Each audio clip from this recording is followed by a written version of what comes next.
De feesttentkraker komt uit de winter en ging naar de tenten, had zeker vertuiten dien. Dik 400 brommers dienen mij aan de brommertocht. Het feest in de Harkenma, mijn muziek en zang. Ja, heel hard. Wat een deelname, hè? Allereerst, ja. We gaan een deelname van 400 inschroevings. En nou, die ben ik samen verkocht. Eerst de Harkemaman en ik geloof in Oordeldij wie de rest ik voort.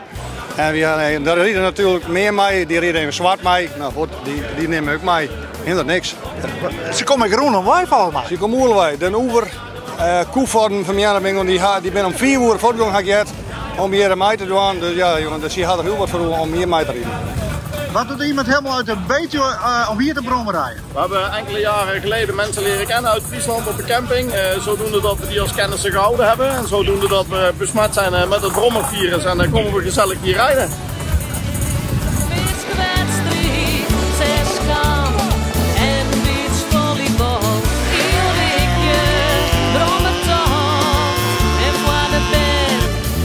Hoe kent dat zo? Ja, Sisma. Dat is in de jaren ontstaan. En zie mij graag komen. Gezelligheid en eten en drinken is goed en dat is goed verzorgen. Ja, dat trekt gewoon. Zie je mat erbij.